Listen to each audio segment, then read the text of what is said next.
بسم اللہ الرحمن الرحیم۔ السلام علیکم ویورز، آج میں آپ کے لیے کسی لڑکی کی زندگی پر بیتی ایک سچی کہانی لے کر حاضر ہوئی ہوں، لیکن کہانی شروع کرنے سے پہلے آپ سے گزارش ہے کہ اگر آپ ہمارے چینل پر نئے آئے ہیں تو سبسکرائب کا بٹن دبا کر ہمارے چینل کا حصہ بن جائیے اور ہماری ویڈیو سب سے پہلے دیکھنے کے لیے بیل آئیکن کو ضرور کلک کیجیے۔ ابا اور چچا کا کاروبار مشترکہ تھا، ہم سب اکٹھے رہا کرتے تھے، ہمارا گھر خوشیوں کا گہوارہ تھا۔ آج شاید اس کا سبب میری والدہ اور چچی جان تھی، کیونکہ چچی میری سگی خالہ بھی تھیں۔ کہتے ہیں کہ بچپن کے پیار کو بھلایا نہیں جا سکتا، جبکہ ننھے منھے کزن ایک ہی گھر میں رہتے ہوں، اکٹھے پڑھتے ہوں اور اکٹھے کھیلتے ہوں۔ وقت گزرتے دیر نہیں لگتی، دیکھتے ہی دیکھتے ہم سب بڑے ہو گئے۔ جن دنوں میں 10ویں میں تھی، شایان سیکنڈ ایئر کا طالب علم تھا۔ ہمارے رشتے کی باتیں ہونے لگیں، مگر مجھے پڑھائی کی فکر تھی، چاہتی تھی کہ گریجویشن کر لوں تبھی شادی ہو۔ میں نے انکار کر دیا تو شایان کو غلط فہمی ہو گئی کہ میں اسے پسند نہیں کرتی۔ اس نے اپنی ماں سے کہہ دیا کہ میری آرزو تھی کہ میری شادی نائمہ سے ہو، اگر وہ نہیں مانتی تو زبردستی نہیں کرے۔ میں نے یہ بات سنی تو میرا دل بیٹھ گیا، کیونکہ چچا کے بچوں میں شایان ہی سب سے زیادہ میرا خیال رکھتا تھا۔ اسے میری پڑھائی کی بھی فکر رہتی تھی، کہتا تھا محنت کرو، اچھے نمبر لاؤ اور اسکول میں بہترین طالبہ کہلواؤ۔ وہ اکثر پڑھائی میں میری مدد کر دیا کرتا، جبکہ اس کا چھوٹا بھائی راشد بالکل مدد نہیں کرتا تھا، حالانکہ وہ لائق اور ذہین طالب علم تھا، لیکن اس کی تعلیمی رپورٹ بعد میں خراب آنے لگی۔ چچا نے اس بارے میں استفسار کیا تو اس نے کہا کہ نئے ٹیچر اچھا نہیں پڑھاتے، بات بات پر بے عزتی کر دیتے ہیں اور اسٹیل کے اسکیل سے پیٹتے ہیں۔ سبھی لڑکے ان کے رویوں سے ناخوش ہیں، آپ ہیڈ ماسٹر صاحب سے ان کی شکایت کرتے ہیں۔ چچا جان نے سمجھایا کہ اگر استاد سختی کرے تو برا نہیں منانا چاہیے۔ کچھ بچے جب کلاس میں توجہ سے نہیں پڑھتے یا اپنا ہوم ورک ٹھیک طور پر نہیں کرتے تو ٹیچر کو سختی کرنا پڑتی ہے تاکہ رزلٹ اچھا آئے۔ اب جب بھی راشد باپ سے استاد کا گلہ کرتا، وہ ٹیچر کی حمایت کرنے لگتے، جس پر وہ خاموش ہو جاتا، لیکن تعلیم سے اس کی لاپرواہی بڑھ گئی۔ نوبت یہاں تک پہنچ گئی کہ 10ویں میں فیل ہو گیا۔ والد صاحب اس صورتحال سے گھبرا گئے، کیونکہ وہ میری چھوٹی بہن ثانیہ کا رشتہ اس کے ساتھ طے کرنے والے تھے۔ رزلٹ آیا تو چچا جان نے راشد کی خوب پٹائی کی، لیکن کسی نے یہ جاننے کی کوشش نہیں کی کہ آخر وہ نئے ٹیچر سے اس قدر خفا کیوں ہے کہ ہر وقت اس کا گلہ کرتا ہے اور اسکول چھوڑنے کی دھمکیاں دیتا ہے۔ ٹیچر کے بعد جب باپ نے بھی سختی کی اور پابندیاں لگائیں، حتیٰ کہ جیب خرچ بھی بند کر دیا، تو راشد نے اسکول سے بھاگنا شروع کر دیا۔ تب چچا جان نے اسکول جا کر یہ معلوم کرنے کی زحمت نہ کی کہ صحیح صورتحال کیا ہے۔ پہلے دن تو راشد لائق طالب علم تھا، اسکول سے کبھی ناغہ نہیں کرتا تھا، باقاعدہ ہوم ورک کرتا تھا۔ 10ویں میں کیوں کر منفی سوچوں کا شکار ہو گیا۔ والد اور چچا کو بزنس سے فرصت نہ تھی اور راشد پوری طرح ایک باغی نوجوان کا روپ دھار چکا تھا۔ اسکول جانا چھوڑ دیا، لیکن گھر والوں کو نہ بتایا۔ اللہ جانے یہ وقت وہ کہاں گزارتا۔ ناصر ہمارے محلے میں رہتا تھا، یہ لڑکا راشد کا کلاس فیلو تھا۔ ایک روز اس کی والدہ ملنے آئیں تو تذکرہ کیا کہ 10ویں کے سالانہ امتحان کی داخلہ فیس بھرنی ہے، کچھ رقم ادھار دے دیں تاکہ بچے کی فیس بھر دوں، کل آخری تاریخ ہے۔ یہ سن کر خالہ جی کے تو کان کھڑے ہو گئے۔ راشد گھر آیا تو پوچھا، بیٹا تم نے امتحانی فیس کب بھرنی ہے؟ کیونکہ کل آخری تاریخ ہے۔ کہنے لگا، جی کل آخری تاریخ ہے، رقم دے دیں تو بھر دیتا ہوں۔ خالہ نے رقم دے دی، مگر اس نے فیس جمع کرنے کی بجائے وہ جیب میں رکھ لی۔ ہفتے بعد ناصر کی امی رقم لوٹانے آئیں تو بتایا، تمہارے لڑکے نے تو اسکول ہی چھوڑ دیا۔ ناصر بتا رہا تھا، راشد نے کیوں اسکول چھوڑ دیا؟ کیا کسی اور جگہ داخلہ لے لیا؟ خالہ جی کا ماتھا ٹھنکا، یہ بات تو چھپانے والی نہ تھی۔ انہوں نے چچا جان سے کہا کہ ہیڈ ماسٹر سے پتہ کریں، کیا یہ درست ہے کہ ہمارے بیٹے نے اسکول چھوڑ دیا، جبکہ گھر سے تو وہ روزانہ تیار ہو کر جاتا ہے۔ چچا ہیڈ ماسٹر صاحب سے ملے، بات درست تھی۔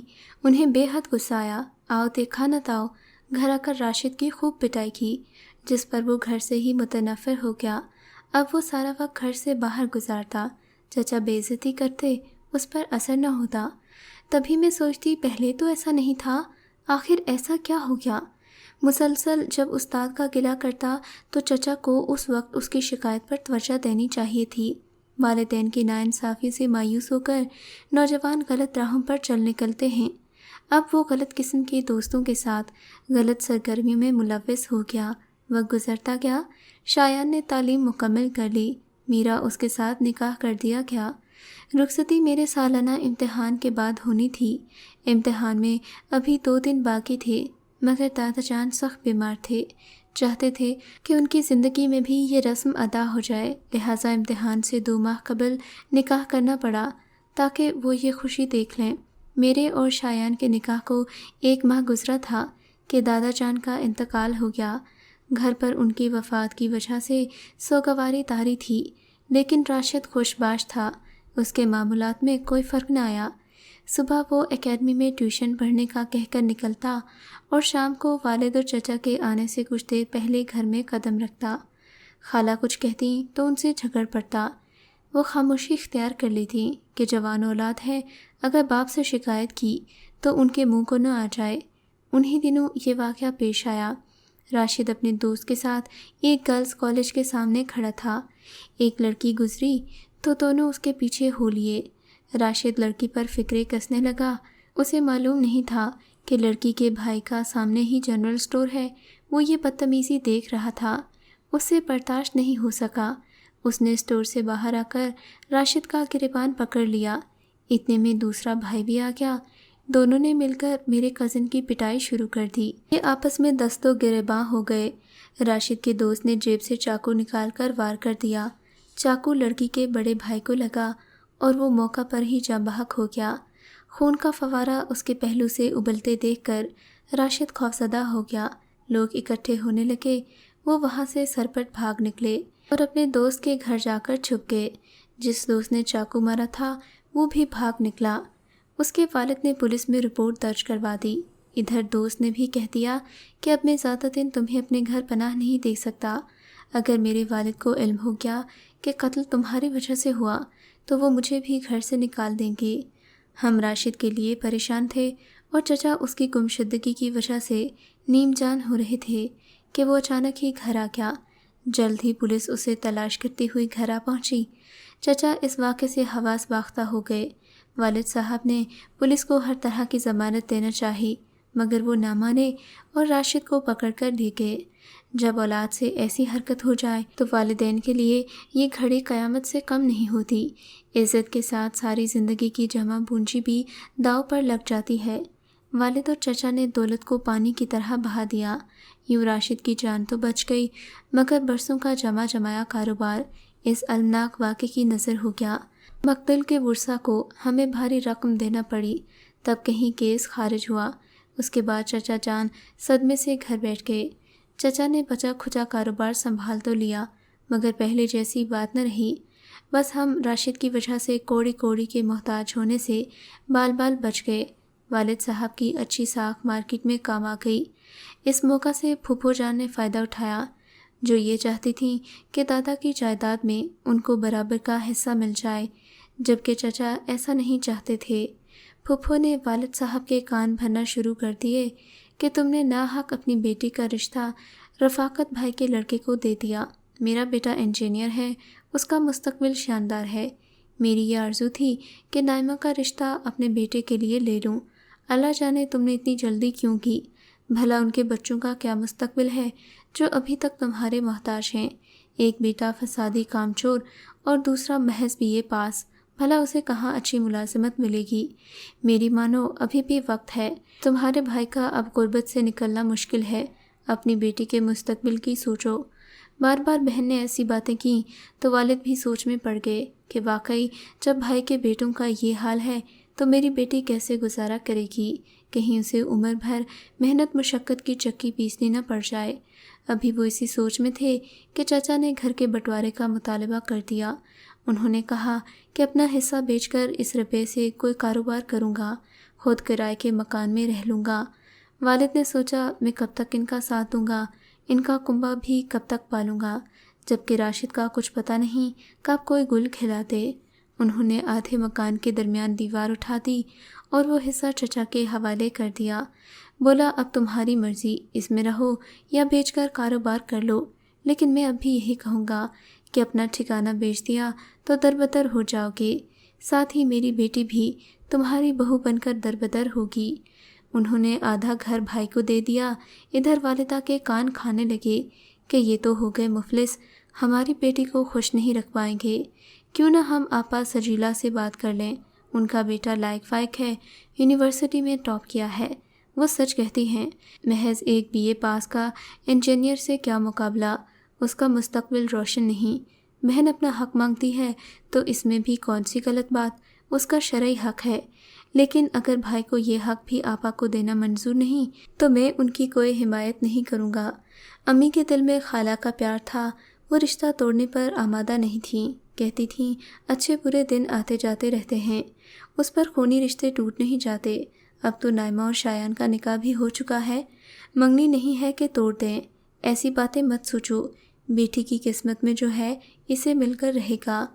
والدہ کی باتوں پر ابا جان نے دھیان نہیں دیا، یہی کہتے تھے کہ بھائی نکاح ہوا ہے، رخصتی تو نہیں ہوئی، بھائی کا لڑکا نہ صحیح بہن کا صحیح، رشتہ غیروں میں تو نہیں جا رہا۔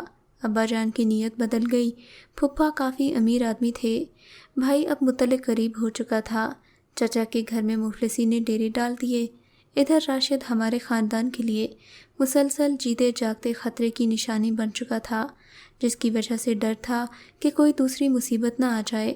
ہر کوئی چچا سے منہ پھیرنے لگا۔ بالآخر والد صاحب نے فیصلہ کر لیا اور چچا سے کہا کہ وہ شایان سے نائمہ کی طلاق چاہتے ہیں۔ جب امی نے یہ سنا تو دل تھام لیا، میرا غم سے برا حال تھا، ہرگز میں چچا اور شایان سے رشتہ ختم نہیں کرنا چاہتی تھی، اس وجہ سے کہ وہ غریب ہو گئے تھے۔ مجھے شایان سے محبت تھی، باشعور ہوتے ہی ہمارے دلوں میں ایک دوسرے کے لیے محبت تھی، جسے اب ختم کرنا محال تھا۔ چچا نے گھر فروخت کرنے کی بات کی تو پھپھو نے والد سے کہا کہ جتنی رقم مانتے ہیں میں ادا کر دیتی ہوں اور مکان تمہاری بیٹی کے نام کر دیتی ہوں، بشرط یہ کہ یہ نائمہ کو طلاق دے دیں، پھر میں اسے اپنی بہو بنا لوں گی۔ والد کو یہ سودا بھی برا نہیں لگا، وہ چاہتے تھے ان کی رہائش کے آدھے حصے میں غیر لوگ آ کر نہ بسیں۔ انہوں نے پھپھو سے روپیہ لے کر چچا کو دیا اور آدھا مکان میرے نام کروا لیا۔ اس کے بعد میرے والد شایان سے خلا کا مقدمہ میری جانب سے دائر کرنے کے لیے وکیل سے ملے۔ امی نے خالہ جی کو فون کر کے بتایا، وہ ہمارے گھر آئیں اور والد صاحب سے کہا، بھائی صاحب آپ عدالت جانے کی تکلیف نہ کریں، ہم خود ہی نائمہ کو آزاد کیے دیتے ہیں، بس میں شایان کو راضی کرتی ہوں کہ وہ طلاق کے کاغذات پر دستخط کر دے، ہمیں تھوڑی سی مہلت دے دیں۔ میں ان حالات سے بے حد پریشان تھی، ابا سے کیا کہتی، وہ تو پھپھو کی مٹھی میں آ گئے تھے، کسی کی سنتے ہی نہیں تھے، ان کا خیال تھا بہن کو راضی کر لیں گے تو بہنوئی ان کے گرتے کاروبار کو سنبھالے گا۔ حیران تھی کہ انسان کاروباری انداز میں سوچنے لگتا ہے تو کتنا بے رحم ہو جاتا ہے کہ اپنی اولاد کی خوشی برباد کرنے کا بھی احساس نہیں ہوتا۔ سوچ سوچ کر میں پاگل ہوئی جا رہی تھی۔ اسی کشمکش میں بالآخر ایک نتیجے پر پہنچ گئی، جو بھی ہو میں اپنے چچا اور خالہ کا ہرگز ساتھ نہیں چھوڑوں گی، انہوں نے مجھے اولاد جیسا پیار دیا تھا۔ غرض ایک شام میں نے اپنا بیگ اٹھایا، گھر سے نکل کر چچا کے گھر چلی گئی، جو انہوں نے ہمارے محلے سے تھوڑے فاصلے پر کرائے پر لیا تھا۔ دستک پر چچا نے دروازہ کھولا، وہ یہ دیکھ کر حیران رہ گئے کہ میں شام کے اندھیرے میں ایک چھوٹا سا بیگ لیے دروازے پر موجود ہوں۔ بیٹی اندر آ جاؤ، خیریت تو ہے؟ نائمہ تم اس وقت اکیلی کیسے آ گئیں؟ میں ہمیشہ کے لیے آ گئی ہوں چچا جان، کیونکہ ابا میری اور شایان کی طلاق کے در پہ ہیں، وہ مجھے پھپھو کی بہو بنانا چاہتے ہیں، مجھے یہ ہرگز منظور نہیں۔ یہ کہہ کر میں رونے لگی۔ خالہ نے مجھے گلے لگا لیا اور مجھے سمجھانے لگیں، مگر میں گھر جانے سے انکاری ہو گئی۔ شایان نے والد کی منت کی کہ ابا جی اسے واپس نہ بھیجیے، یہ ہم سب کی عزت ہے، تایا جی کا گھر ہو یا ہمارا، دونوں گھر اسی کے ہیں، آپ تایا سے خود بات کیجیے، بتائیے کہ ان کی بیٹی خود ہی ہمارے گھر آ گئی ہے، اب وہ میری منکوحہ ہے، بات چیت سے اس مسئلے کو حل کرنے کی کوشش کیجیے۔ ادھر امی ابو پریشان تھے کہ میں کہاں چلی گئی ہوں۔ تبھی چچا کا فون آ گیا کہ نائمہ ہمارے گھر ہے، پریشان مت ہوں، میں اور آصفہ ابھی پہنچ رہے ہیں۔ چچا اور خالہ جی ابا کے گھر گئے۔ ان کو دیکھ کر ابا آگ بگولا ہو گئے کہ تم لوگوں نے میری بیٹی کو اغوا کر لیا، اسے ساتھ لے کر کیوں نہیں آئے؟ وہ بولے نائمہ آنے پر راضی نہیں تھی، زبردستی کیسے لاتے؟ امی نے موقع کی نزاکت پر اپنے دیور اور بہن کا ساتھ دیا، شوہر کو بھی سمجھایا کہ دولت سب کچھ نہیں ہوتی۔ والد بھی کچھ عرصہ مجھ سے ناراض رہے، پھر مان گئے۔ میری شادی کے بعد شایان کو ملازمت مل گئی، وقت کے ساتھ حالات درست ہونے لگے۔ والد صاحب نے دوبارہ چچا کو بزنس میں شامل کر لیا، پھپھو کو رقم لوٹا کر مکان میں جو حصہ بنتا تھا ادا کر کے ان کو گھر واپس دے دیا۔ میں اور شایان دونوں بھائیوں کے درمیان محبت کا پل بن گئے۔ ہم اپنے والد کے گھر کے قریب واپس آ گئے۔ اللہ نے چچا اور خالہ جی کی دعائیں قبول کر لیں۔ یہ دیکھ کر ارشد کو بھی عقل آ گئی، اس نے اپنے آپ کو سدھار لیا اور دکان پر بیٹھنے لگا، آوارہ گردی چھوڑ دی۔ سبق مل گیا کہ بری صحبت اور برے دوست تباہی کے راستے پر لے جاتے ہیں۔ آج وہ اپنے ماں باپ کا تابع دار بیٹا ہے۔ والد نے میری چھوٹی بہن سے اس کی شادی کر دی۔ شادی کے بعد آج تک کسی کو اس نے شکایت کا موقع نہیں دیا۔